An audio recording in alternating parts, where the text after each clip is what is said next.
শিবং শান্তি করিং ব্রহ্মাণিং ব্রহ্মণোপ্যাম সর্বলোকপুনতিঞ্চ প্রণামামি সদা শিবম মঙ্গলং শোভনং শুদ্ধং নিষ্কলং পরমঙ্গলম বিশ্বশ্বরিং বিশ্বমাতাং চণ্ডিকাং প্রণমামহম সর্বং দেবময়ীং দেবীং সর্বলোকভয়াপহম ব্রহ্মেশ বিষ্ণুনমিতং প্রণমামি সদা মাম বিন্ধস্তাং বিন্ধনীলং দিব্যস্থাননিবাসিনীং যোগিনীং যোগজননীং চণ্ডিকাং প্রণমামহম ঈশানমাতরং দেববিশ্বরী বিশ্বরপ্রিয়াং প্রণতস্মি সদা দুর্গা সংসারবাতারিণীং ইদং পঠতি শস্ত্রং সিনুয়াদুপাপি যে নর সমুক্ত সর্বপাপভ্যো মোদতে দুর্গায়ুষ্যঃ ওং আয়ুর্দেহি যশো দেহি ভাগ্যং ভগবতী দেহি মে পুত্রাং দেহি ধনং দেহি সর্বান কামস্য দেহি মে প্রচণ্ডে পুত্রদে নিত্যং সুপ্রীতি শিরোনায়িকে কুলোত্তত্তি করে চক্রে জয়ং দেহি নমস্তুতে রুদ্রচণ্ডী প্রচণ্ড সাহসী প্রচণ্ড বলশালিনী রক্ষমাং সর্বতো দেবী বিশ্বেশ্বরী নমস্তুতে দুর্গে তারিণী দুর্গে তং সর্বাশুভা নিবারিণী ধর্মার্থ মোক্ষদে দেবী নিত্যং মে বরদা ভব দুর্গে দুর্গে মহাভাগে তাই মাং শঙ্করে প্রিয়ে মহিষা সিংহ মদমত্তে প্রণতস্মি প্রসীদ মে হর পাপং হর ক্লেশং হর সুখং হরাকুপং হর রোগং হর ক্ষোভং হর মারি হরি প্রিয়ে। নমস্কার দর্শকবৃন্দ, আমি পণ্ডিতজি বিভূষী জাতক বলছি। রাহু বর্তমানে মীন রাশির রেবতী নক্ষত্রে অবস্থান করছিল, তবে 8ই জুলাই 2024 থেকে 16ই মার্চ 2025 পর্যন্ত রাহু মীন রাশির উত্তর ভাদ্রপদ নক্ষত্রে অর্থাৎ শনির নক্ষত্রে অবস্থান করবে। সেক্ষেত্রে কি কি প্রভাব পড়তে পারে বা কোন কোন রাশির জাতক জাতিকাদের ক্ষেত্রে কিছু সতর্কতা অবলম্বন করতে হবে। প্রথমে আলোচনা করব যে কোনো পাপগ্রহ কোনো পাপ গ্রহের নক্ষত্রে থাকা কিন্তু শুভ ফল দেয় না। অর্থাৎ শনি যেমন মঙ্গলের নক্ষত্রে থাকা শুভ নয়, শনি যেমন রবির নক্ষত্রে থাকা শুভ নয়, শনি যেমন রাহুর নক্ষত্রে থাকা শুভ নয়, ঠিক তেমনি মঙ্গল ও রাহুর নক্ষত্রে থাকা শুভ নয়, মঙ্গল ও শনির নক্ষত্রে থাকা শুভ নয়, মঙ্গল রবির নক্ষত্রে থাকা শুভ নয়। আবার রবি ও শনির নক্ষত্রে থাকা শুভ নয়, রবি মঙ্গলের নক্ষত্রে থাকা শুভ নয়, রবি রাহুর নক্ষত্রে থাকা শুভ নয়। আবার রাহুর ক্ষেত্রেও ঠিক তাই, দেখা যায় যে রাহু হচ্ছে শনির নক্ষত্রে থাকা শুভ নয়, রাহু মঙ্গলের নক্ষত্রে থাকা শুভ নয়, রাহু আবার রবির নক্ষত্রে থাকাও কিন্তু শুভ নয়। অর্থাৎ পাপগ্রহরা পাপগ্রহের নক্ষত্রে থাকলে আমরা জানি যে সেই পাপগ্রহ কিন্তু ফল দিতে পারে না, অর্থাৎ গোচরে চলাকালীন ফল দিতে পারে না। তাদের জন্মকালীন রাশিচক্রে যদি পাপগ্রহরা যদি কোনো পাপগ্রহের নক্ষত্রে থাকে, সেক্ষেত্রে তার দশাকালেও ফল দিতে পারে না। ধরুন আপনার জন্মছকে শনি হচ্ছে রাহুর নক্ষত্রে অবস্থান করছে, আপনার শনির দশা চলছে, সেক্ষেত্রে কিন্তু আপনি শনির মহাদশায় ফল নাও পেতে পারেন। সেভাবে কিন্তু শনির দশায় কিন্তু অনেক কিছু দেখা যায় যে অনেক প্রতিকূলতাও আসে। ঠিক তেমনি রাহুর দশায় যদি দেখা যায়, রাহু যদি কখনো মঙ্গলের নক্ষত্রে বা রবির নক্ষত্রে থাকে, ঠিক সেভাবে কিন্তু রাহুর দশাও কিন্তু নানা রকম প্রতিকূলতা আসে।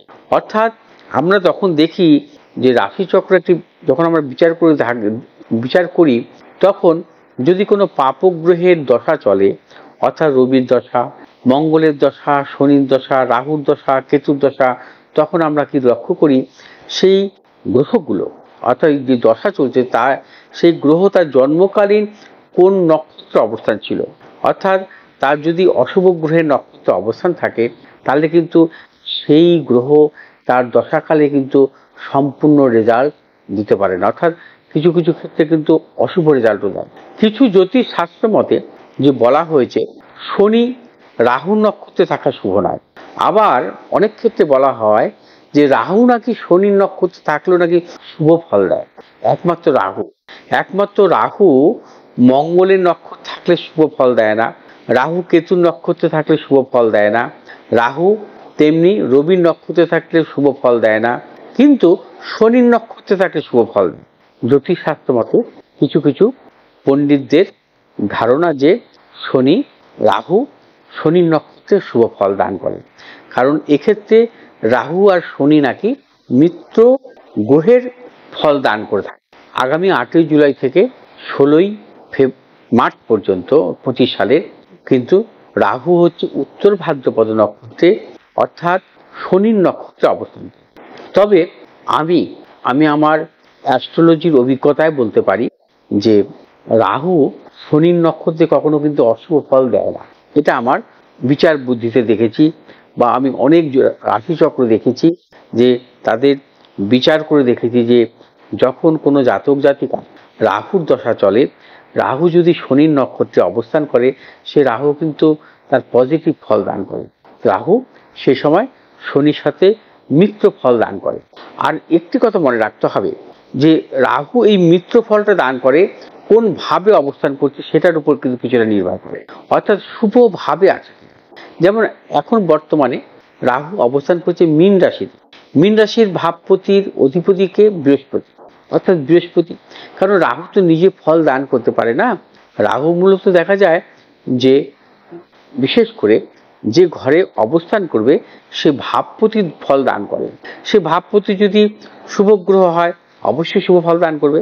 ঠিক তেমনি রাহু হচ্ছে বৃহস্পতির ভাবপতি, মীন রাশি সেখানে অবস্থান করছে এবং শনির নক্ষত্রে অবস্থান করবে, অবশ্যই কিন্তু শুভ ফল দান করবে রাহু এ সময়।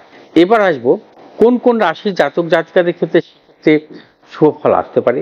বিশেষ করে বৃষ রাশির জাতক জাতিকাদের ক্ষেত্রে একাদশ ভাবে যেহেতু রাহু শনির নক্ষত্রে অবস্থান করবে, সেক্ষেত্রে কিন্তু শুভ ফল দান করবে। মিথুন রাশির জাতক জাতিকাদের ক্ষেত্রেও কিন্তু রাহু যেহেতু দশম ভাবে কর্মভাবে অবস্থান করবে শনির নক্ষত্রে, সেক্ষেত্রে শুভ ফল দান করবে, কর্মজনিত শুভ ফল দান করবে। কর্কট রাশির জাতক জাতিকাদের ক্ষেত্রে নবম ভাবে রাহু শনির নক্ষত্রে অবস্থান করবে, সেক্ষেত্রে কিন্তু মিশ্র ফল দান করবে। কর্কট রাশি জাতক জাতিকারা ভালো ফলও পেতে পারেন এবং খারাপ ফলও পেতে পারেন, কারণ যেহেতু আপনাদের রাশির নবম ভাব ভাগ্যভাবে অবস্থান করবে রাহু কখনো ভাগ্যভাবে অবস্থান করা শুভ নয়। সিংহ রাশি জাতক জাতিকাদের ক্ষেত্রে মোটেই শুভ নয়। সিংহ রাশি জাতক জাতিকাদের অষ্টমে রাহু শনির নক্ষত্রে অবস্থান কিন্তু শুভ নয়, কারণ সিংহ রাশির জাতক জাতিকাদের শনি হচ্ছে মারক এবং শনির নক্ষত্রে রাহু যেহেতু অষ্টম ভাবে থাকবে, সতর্কতা অবলম্বন করতে হবে। কন্যা রাশির জাতক জাতিকাদের ক্ষেত্রে যেহেতু আপনাদের রাশি সপ্তম ভাবে রাহু অবস্থান থাকবে শনির নক্ষত্রে, খুব একটা অশুভ ফল দান করবে না, আপনারা মিশ্র ফল পাবেন। তুলা রাশির জাতক জাতিকাদের ক্ষেত্রে বিশেষভাবে শুভ। তুলা রাশির জাতক জাতিকারা সর্বক্ষেত্রে সাফল্য পাবে। বৃশ্চিক রাশির জাতক জাতিকাদের ক্ষেত্রে কিছু কিছু প্রতিকূলতা আসতে পারে, সতর্কতা অবলম্বন করতে হবে। তবে বৃশ্চিক রাশির জাতক জাতিকাদের সর্বক্ষেত্রে সমস্যা দেবে না। অর্থনৈতিক সাফল্য আপনারা পাবেন, বা দূর ভ্রমণের ক্ষেত্রে সাফল্য মিলবে, সন্তানেরও সাফল্য মিলবে। ধনু রাশির জাতক জাতিকাদের ক্ষেত্রে যেহেতু আপনাদের রাশির চতুর্থ ভাবে অবস্থান করবে, বিদ্যার্থীদের ক্ষেত্রে সাফল্য, উচ্চশিক্ষার ক্ষেত্রে সাফল্য মিলবে। মকর রাশি জাতক জাতিকাদের ক্ষেত্রে বিশেষভাবে শুভ। মকর রাশি জাতক জাতিকাদের ক্ষেত্রে সর্বক্ষেত্রে সাফল্য, উচ্চশিক্ষার ক্ষেত্রে সাফল্য, অর্থনৈতিক সাফল্য, কর্মক্ষেত্রেও সাফল্য। কুম্ভ রাশি জাতক জাতিকাদের ক্ষেত্রে রাহু শনির নক্ষত্রে থাকা কিন্তু শুভ নয়, কিছু কিছু প্রতিকূলতা আসতে পারে, অর্থনাশের যোগ, শারীরিক মানসিক বিড়ম্বনার প্রবল যোগ।